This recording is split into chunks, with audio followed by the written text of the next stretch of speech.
Magandang gabi. Guys, hindi ko inaasahan. Pinuntahan tayo ng ating kaibigan. Mayroon pong ipapaabot si kaibigan. Huwag lang kayo matakot. Ginawa ng ating kaibigan ito dahil nakita nila sa kanilang kaharian itong lugar na 12 na lugar ang nasa delikado ngayon sa Dabiguan. Para malaman ninyo pangalanan ng ating kaibigan kung anong mga lugar po dito mga idol, no? Huwag lang kayo mga panic, at least alam ninyo para mapaghandaan kung ano man ang mangyayari. Isa po dito, itatanong natin kay kaibigan ninyo, ano po ang pinakaunang lugar po na nakitaan ninyo ngayon na delikado? Bakit? Kailan lang ito nakuha ninyo? Patay. Anong lugar po? Na guys, Baguio. Isa na po kayo doon sa napakadelikadong lugar sa banta ng Lindol. Pangalawa, patay mga idol. Benguet. Ito lang masabi ko, ingat. Ginawa ng ating kaibigan kasi pumasok ito sa kanila na maghanda po ang mga lugar na nakita ng ating kaibigan. Kaibigan, patay. Lite.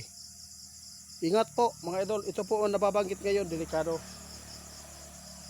Davao Region. Patay na. Nako, parang 4 na yata. Ito po ang hindi maganda mga idol. Kakabahala. Ano pa? Bohol.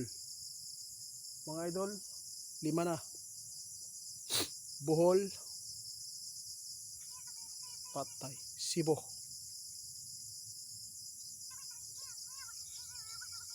Batangas. Ingat kayo mga idol ha. Luzon.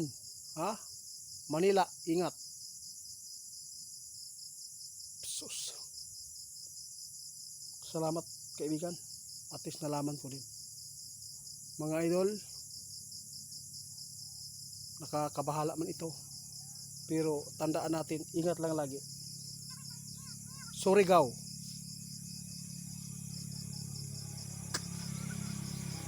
Cebu. Cotabato. Basta, malapit doon sa mga lugar na yan. Ginsan, ingat pa rin kayo.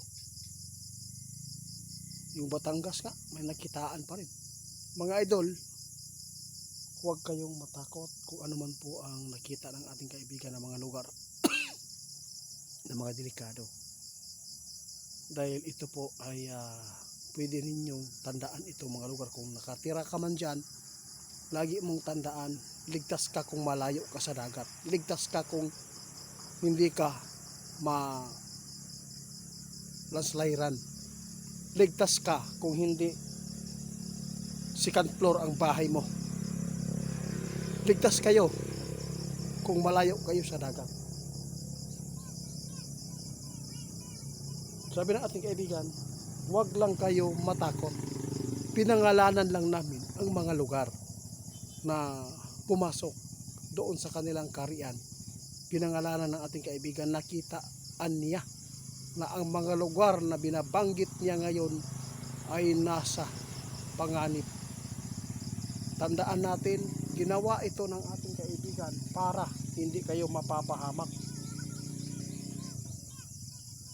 Tama, kahit nababanggit natin yan mga idol, hindi pa rin kayo pwedeng matakot kasi alam naman po ninyo kung sino po talaga ang nagmamay-ari sa mundong ito, no? Kung ayaw niyang pahintulutan mga idol, ayaw ng Panginoon, hindi na mahitabo mga idol.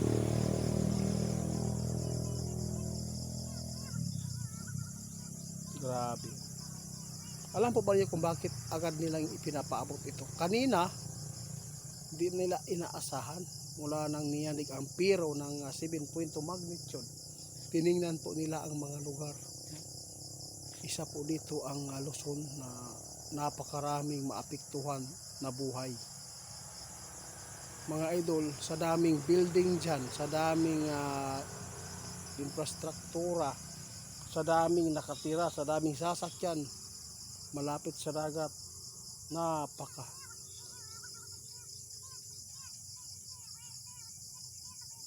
salamat ninyo mga idol. Hindi po ito pananakot. Si kaibigan umalis mga idol. Hindi po ito pananakot.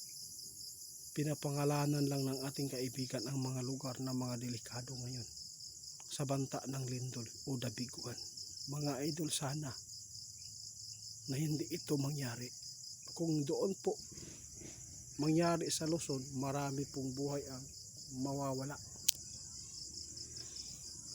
Alam po ninyo kung bakit, no? Ang bigat pa naman po doon ng mga nakatayo nga building, bahay, kalsada, tulay. Imagine niyo ilang tons pa ang binuhat ng lupa dyan, malapit pa sa dagat. Cebu nga naninilikado ngayon dahil sa patuloy po na kabutas ang lupa, sinkhole. Mga idol, walang ibang makuhaan natin ng tulong, hindi ang Diyos lamang ang nakakaalam din. Mag-ingat, manalangin kayo.